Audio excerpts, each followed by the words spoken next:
Hello everyone, welcome in my this video, new video. This is the 10th part of the exciting science fact series. So let's start. So today's question is, how do vascular tubes conduct water to the top of the plant? As in the question, you can see there is a written vascular tubes. So first we will discuss about vascular tubes. ये vascular tubes क्या होती हैं, ठीक है, और ये कहाँ पर इस तरह की ट्यूब्स कहाँ पर होती है पौधों में, ठीक है. So let's see this diagram. In this diagram you can see there are two types of tubes. You can see easily. This is green in color, this is black in color. So we will consider this black color line or tube as a xylem. Actually there are two types of vascular tubes are found in the plant. This is xylem and this is phloem. So xylem is a vascular tubes, or we can say vascular tissue, that responsible to carry water from roots to different parts of the plants, even leaf and stem, branches, fruits, flowers, everywhere. So and next is phloem.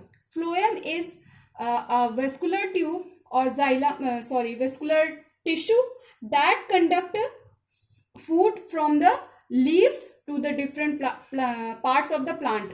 Actually food is prepared in the leaves. Leaves are called kitchen of the plant. So food is prepared in the leaves, and from the leaves by the phloem is transported to the different parts of the plant. I hope you have listened about the gravitational force. Gravitational force, गुरुत्वाकर्षण बल, ये क्या होता है?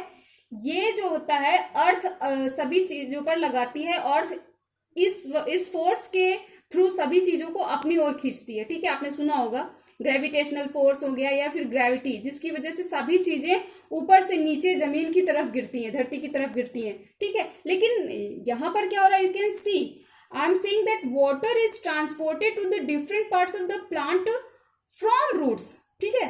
Roots are situated under the soil, ठीक है, under the soil, इसके जमीन के नीचे, या कह सकते हैं मिट्टी में दबी हुई है, और यानी कि नीचे है, ठीक है. अब यहाँ से वाटर इस तरह से ऊपर जा रहा है, यानी कि ग्रेविटेशनल फोर्स के अपोजिट डायरेक्शन में जा रहा है. तो ये कैसे हो रहा है? ठीक है, यहाँ पे तो ये ग्रेविटेशनल फोर्स वाला फॉर्मूला यहाँ पर अप्लाई नहीं हो रहा. तो ये कैसे हो रहा है? चलिए इसको समझ लेते हैं. क्या होता है कि वाटर यहाँ पर जो रूट हेयर्स होती हैं, रूट जो होती है, रूट के ऊपर बहुत ही small tiny and thread like structures होते हैं, ठीक है. These are known as root hairs, ठीक है. रूट के ऊपर रूट हेयर्स होते हैं. रूट हेयर्स बहुत ही छोटे होते हैं, और लेकिन बहुत ही ज्यादा, there are thousands of root hairs are present in the roots. तो जितने ज्यादा रूट हेयर्स होंगे, ये क्या करेंगे? एब्जॉर्प्शन को उतना ज्यादा बढ़ाएंगे. क्यों? क्योंकि वाटर जो एब्जॉर्ब होता है वो रूट हेयर से ही एब्जॉर्ब होता है, ठीक है. तो root hairs increase the area of absorption. So water is absorbed by the root hairs and it is transported. First we will understand how it is transported to the different parts.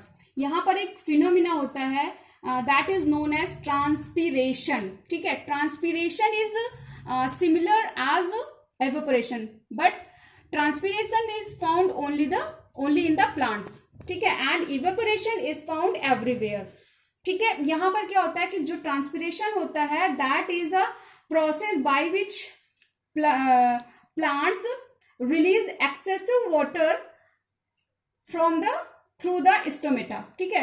You know stomata are found under the leaves, under side of the leaves. जो stomata होते हैं, यही क्या होते हैं? Stomata are responsible for gaseous exchange also. Carbon dioxide यहाँ से इन होती है और आपका ऑक्सीजन यहाँ से आउट होती है. बट ये जो स्टोमेटा होते हैं ये ट्रांसपिरेशन के लिए भी यूज होते हैं, ठीक है. Water is absorb by the plants, ठीक है. जैसे भी है यहाँ पर आके, यहाँ पे क्या होता है? Water is used by the leaves for the photosynthesis, ठीक है, फोटोसिंथेसिस के लिए वाटर यूज होता है, बट जितना भी एक्सेस होता है फोटोसिंथेसिस से, जितना एक्सेस वाटर होता है वो ट्रांसपिरेशन के थ्रू स्टोमेटा से बाहर निकाल दिया जाता है, ठीक है। यही आपका ट्रांसपिरेशन प्रोसेस है।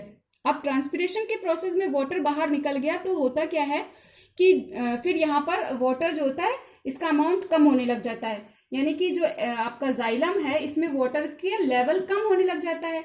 तो जब वाटर का लेवल कम हो जाता है तो यहाँ पर एक सक्शन क्रिएट हो जाता है।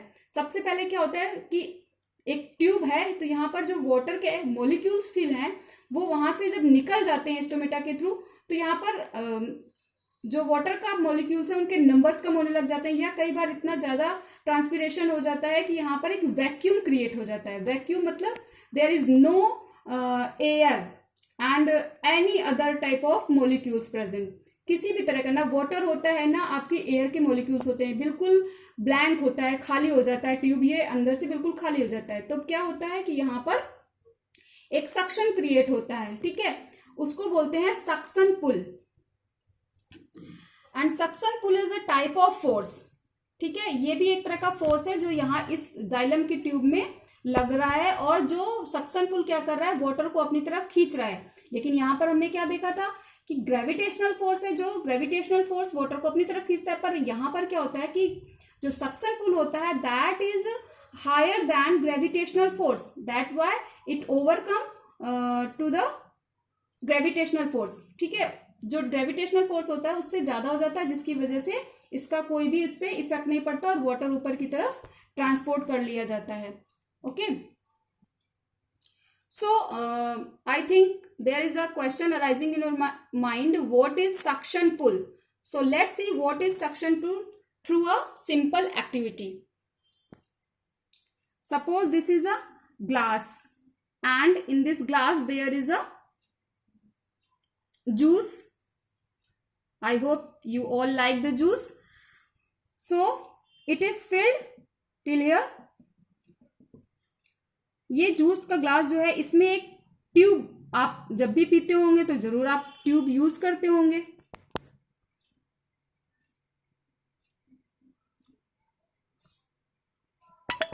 ठीक है। इस तरह से आप इसके अंदर ट्यूब डालकर और यहां से आप अपने माउथ से सक करते हैं, इसको पीने के लिए कोशिश करते हैं, ठीक है। तो उसमें होता क्या है, ठीक है, इस एक्टिविटी में जैसे आपने अब सपोज आपके पास जो ग्लास है इसमें आपने इस तरह से जो ट्यूब डाल दी है, तो क्या इसमें से जूस ऐसे बाहर आने लग जाता है? नहीं ना। तो क्यों नहीं आता है? क्यों? क्योंकि यहाँ पर अभी सक्शन क्रिएट नहीं हुआ है, ठीक है। अभी इस जो ट्यूब है यहाँ पर क्या है कि यहाँ तक तो जूस फिल है, ठीक है, लेकिन इस एरिया में क्या है, एयर है। फिर आप यहाँ क्या करते हैं, अपने माउथ से जो उसको खींचते हैं अपने, ठीक है, अपने मुंह के अंदर खींचते हैं, तो उसमें होता क्या है कि जो एयर यहाँ पर प्रेजेंट है वो आपके मुंह में आ जाती है। फिर जो यहाँ पर एरिया हो गया वैकेंट हो गया, बिल्कुल इस ट्यूब का ये वाला एरिया बिल्कुल वैकेंट हो गया, यहाँ पर कोई भी मॉलिक्यूल नहीं है, even air molecule is not present here, ना वाटर है ना एयर मॉलिक्यूल। तो होता क्या है कि यही है आपका जहां पे कुछ भी कोई भी तरह का मॉलिक्यूल ना हो, इवन एयर का भी मॉलिक्यूल ना हो, that area is known as vacuum. यहाँ पर क्या हो जाता है, वैक्यूम क्रिएट हो जाता है, ठीक है। अब वैक्यूम क्रिएट का मतलब, और यहाँ पर एक चीज और भी होती है, वैक्यूम का मतलब यहाँ पर कोई भी मॉलिक्यूल नहीं है, तो उसमें क्या होता है, इस वैकेंट एरिया को फिल करने के लिए ये जो जूस होता है ये ऊपर की तरफ ऐसे फ्लो होने लग जाता है, ऊपर की तरफ चढ़ने लग जाता है। इस जूस के ऊपर जाने की एक वजह और भी है कि जो एटमॉस्फेरिक प्रेशर होता है, एटमॉस्फेयर में जो प्रेशर लग रहा होता है एटमॉस्फेयर की वजह से, वो क्या होता है, एटमॉस्फेरिक प्रेशर, उस एटमॉस्फेरिक प्रेशर का यहाँ पर भी इफेक्ट होता है, ठीक है। यानी कि इसके जूस के ऊपर भी एक तरह का फोर्स पड़ रहा होता है जिससे ये नीचे की तरफ इसको दबा रहा होता है। अब दबाएगा तो जाएगा कहाँ, ठीक है। तो जैसे ही यहाँ पर वैकेंट एरिया इसको मिलता है तो ये जूस यहाँ से इसके अंदर ऐसे फ्लो करने लग जाता है, जिसकी वजह से आप जूस पी पाते हैं, ठीक है। तो आपको ये जो प्रोसेस है आई होप आपको समझ में आओगे। Same process is done in the plants, ठीक है। यहाँ पर भी यही होता है, जैसे ही वाटर यहाँ पर कम हो जाता है तो यहाँ पर कोई भी मॉलिक्यूल नहीं होता, वैक्यूम क्रिएट होता है। वैक्यूम क्रिएट होने की वजह से जो यहाँ पर जो रूट्स में वाटर फिल होता है, ठीक है, क्योंकि रूट हेयर एब्जॉर्ब कर लेती है, यहाँ पर रूट के अंदर वाटर फिल होता है, तो यहाँ पर क्या होता है, वाटर के अमाउंट ज़्यादा होता है, ठीक है, जिसकी वजह से एक प्रेशर लग रहा होता है यहाँ पर, और जैसे ही यहाँ पर प्रेशर कम हो जाता है, वाटर कम हो जाता है तो प्रेशर कम, तो जिसकी वजह से ये ऊपर की तरफ इस तरह से फ्लो करने लग जाता है, ठीक है।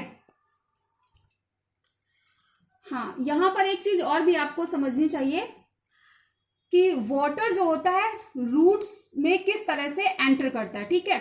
यहाँ पर भी एक प्रोसेस होता है जिसको आपको समझना होगा।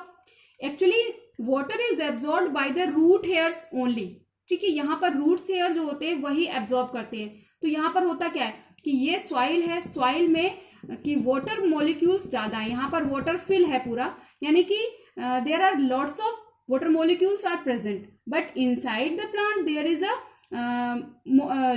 amount of water molecule is less, ठीक है। यहाँ पर क्या हो गया, water molecules कम है, यहाँ पर क्या है, ज्यादा है, यानी कि in the soil there is a higher concentration of water is available, ठीक है। molecules यहाँ पर ज्यादा है, but यहाँ क्या है, lower concentration। तो यहाँ पर एक प्रोसेस होता है that is known as osmosis, okay। Osmosis एक प्रोसेस होता है जिसके थ्रू वाटर एब्जॉर्ब किया जाता है by the root hairs. Root hairs osmosis के थ्रू वाटर एब्जॉर्ब करते हैं। यहां पर हुआ क्या कि water will move from higher concentration to lower concentration. यहां पर वाटर की मॉलिक्यूल ज्यादा है तो कंसंट्रेशन हाई है, और यहां पर कम है तो कंसंट्रेशन लो हो गई। So water moves from the higher concentration to lower concentration, and this process is known as, जहां पर रूट हेयर वाटर को एब्जॉर्ब कर रही है सॉइल से, this process is known as osmosis, ठीक है।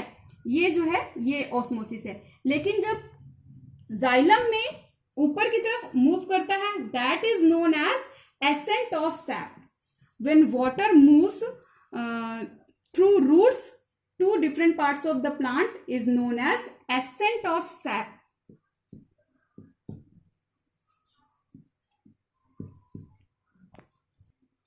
I hope you like this video. So very soon we will meet in next video with the new science facts. Till then be happy. Bye bye.